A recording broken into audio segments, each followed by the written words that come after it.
I mean, I've watched these guys attacking. Suddenly these guys appeared from somewhere with sticks. These looked like commandos.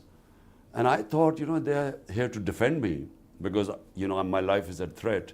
So the judge had ordered that I have to be protected. So I thought they'd come to defend me. And I thought, God, looks like there's some terrorist in the room. And then I discovered it was me they were after.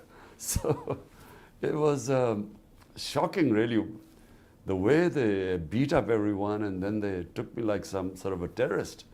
I had no access to information, so I had no idea what was going on outside once they abducted me. You describe it as an abduction. Who do you blame? It was the army which abducted me. And nothing happens without the permission of the army chief. That's how the army works. So clearly, he had ordered the abduction. We are hearing from the military and the government that the security concerns around you and the threat and risk has been so high that this was the only option, that you forced their hand. This is such nonsense. First, they attacked my house for 24 hours. They wanted me to appear in a court in Islamabad, in a magistrate court. I had already agreed to attend. The law says that had I given them an surety bond that I would attend the court, they couldn't arrest me.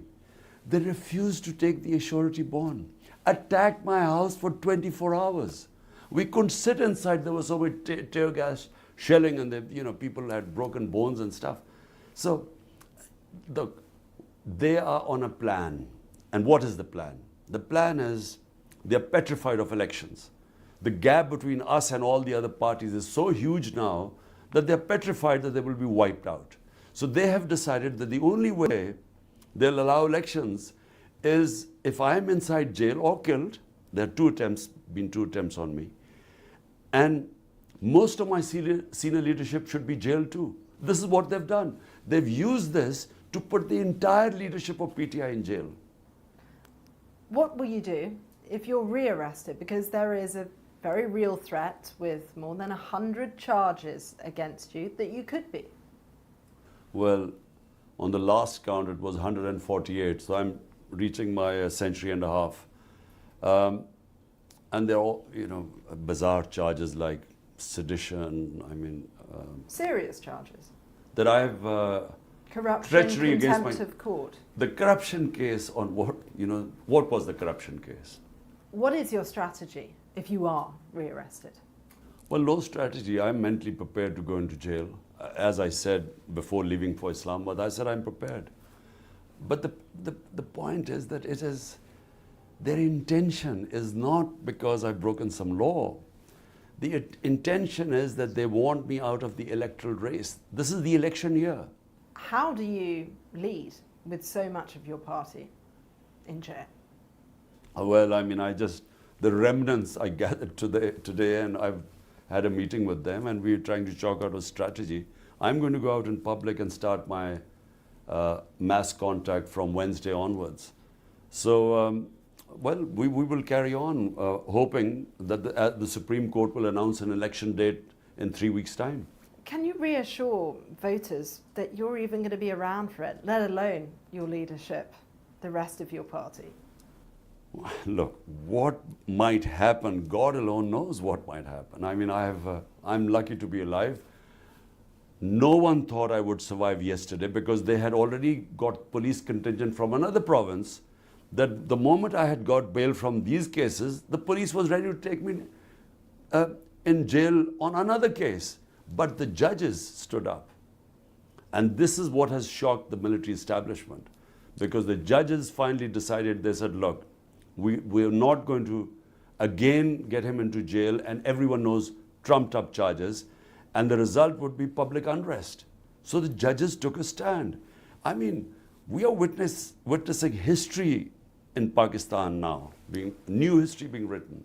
Your arrest sparked widespread and violent protests. We saw military installations set alight, houses attacked, government buildings. Do you condemn that violence that the government say your own supporters carried out?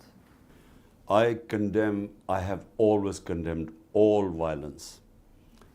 The military has been the bedrock of this country for decades. Do you think you can run the nation without the support of the army? Because you run that risk of alienating them. No, look, things change, countries evolve, thinking changes. We started off as a security state and had straight away martial law where the army ruled for 10 years. But right now, I mean, I have never seen such oppression. I mean, there's total clampdown on media. I can't appear on live television. If journalists have picked up, beaten up, tortured, custodial torture of my senior members, social media activists. It's never happened like this before. This is the same military that helped bring you to power in the first place. It seems like somewhat of an ideological U-turn.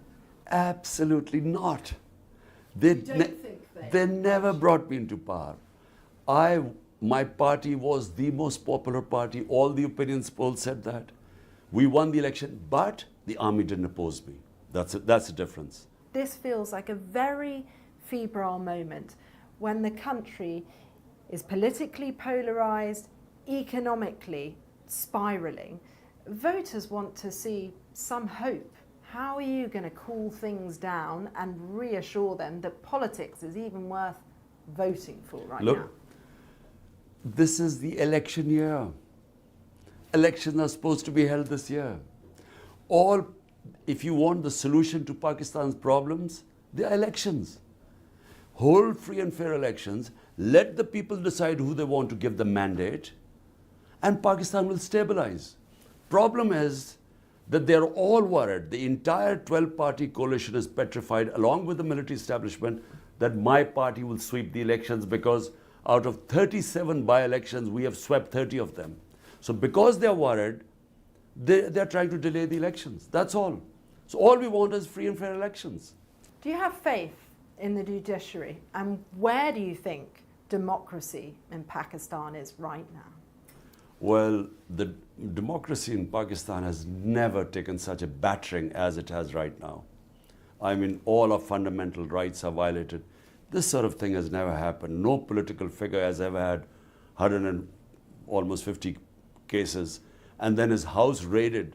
Once they attacked for 24 hours, then when I was away, they threw an armored car, they broke through my door, raided my house. My wife was all alone by herself. It's never happened before. So democracy is an all-time low. The only hope we have is the judiciary.